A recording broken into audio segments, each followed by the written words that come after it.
Sir, मैंने विदेश में शादी की है, क्या वो इंडिया में मानी जाएगी?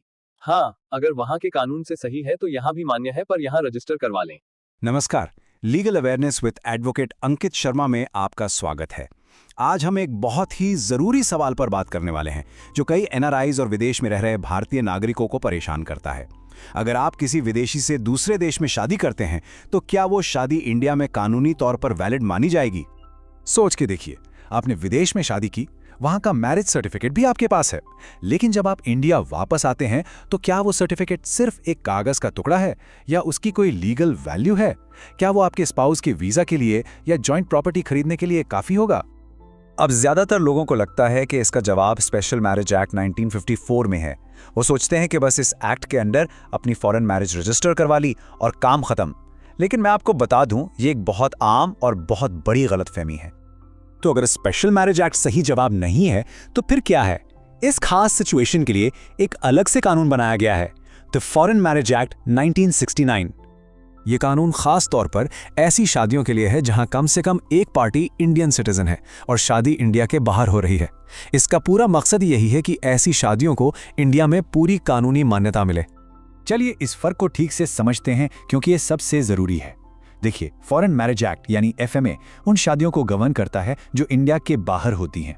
वहीं दूसरी तरफ स्पेशल मैरिज एक्ट यानी एसएमए उन सिविल मैरिजेस के लिए है जो इंडिया के अंदर होती हैं और रजिस्टर होती हैं।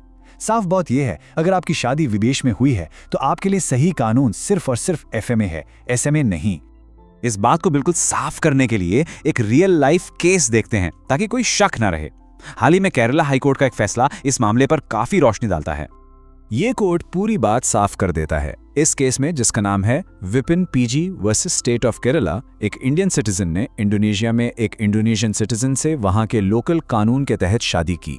जब वो इंडिया आए तो उन्होंने एसएमए के अंडर अपनी शादी रजिस्टर करने की कोशिश की, लेकिन केरला हाईकोर्ट ने बिल्कुल साफ कहा, उनकी शादी फॉरेन मैरिज एक्ट के दायरे में आती है और सिर्फ उसी के प्रोविजंस के मुताबिक रजिस्टर हो सकती है। तो अब जब ये साफ हो गया है कि एफएयूएमए ही सही कानून है, अगला सवाल ये उठता है कि इसके अंडर आप अपनी शादी को वैलिड कैसे करवाएंगे। एफएयूएमए इसके लिए दो अलग अलग कानूनी रास्ते बताता है।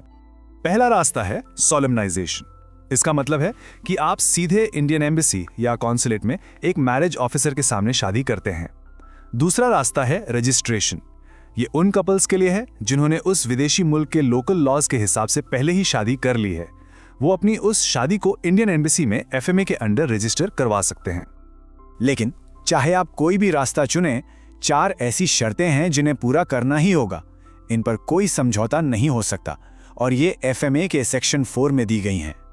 ये 4 शर्तें हैं। पहली, दोनों में से किसी का भी पहले से जीवित पत्नी या पति नहीं होना चाहिए। दूसरी, दोनों साउंड माइंड के होने चाहिए। कानून में पुराने शब्दों जैसे इडियट और लूनेटिक का इस्तेमाल है, पर इसका मतलब है कि वो शादी के लिए सहमति देने के लिए मानसिक रूप से सक्षम हो। तीसरी, लड़के की उम्र 21 साल से ज्यादा और लड़की की 18 साल से ज्यादा होने चाहिए।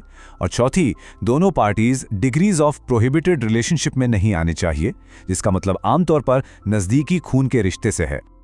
अच्छा, अब एक बहुत ही जरूरी डॉक्यूमेंट की बात करते हैं, जिसके बिना ये प्रोसेस आगे बढ़ ही नहीं सकता। इसे कहते हैं नो इम्पीडिमेंट सर्टिफिकेट यानी एनओसी। एनओसी आसान भाषा में एक डिक्लेरेशन है जो ये कंफर्म करता है कि आप कानूनी तौर पर शादी करने के लिए आजाद हैं।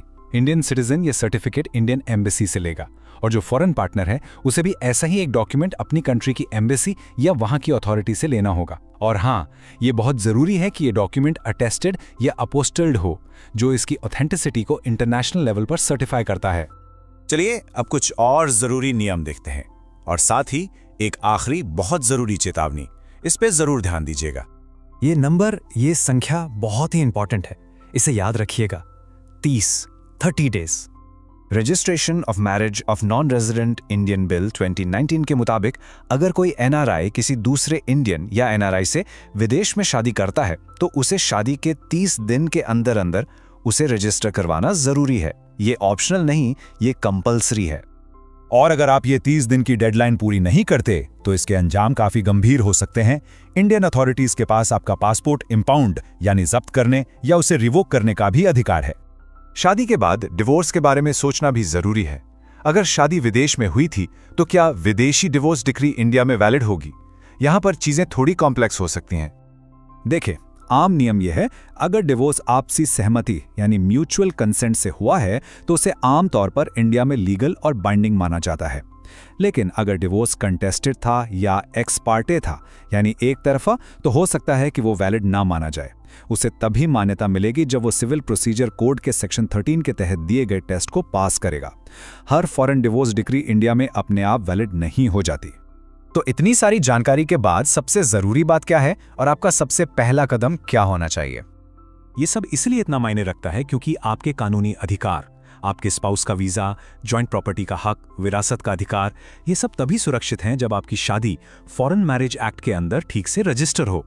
सिर्फ विदेशी मैरिज सर्टिफिकेट इंडियन अथॉरिटीज के लिए काफी नहीं हो सकता।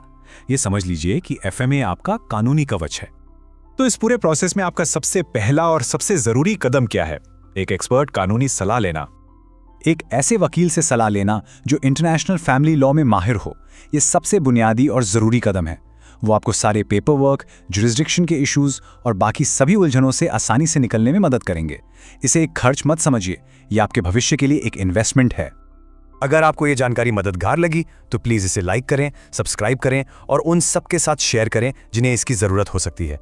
हमसे जुड़ने के लिए धन्यवाद।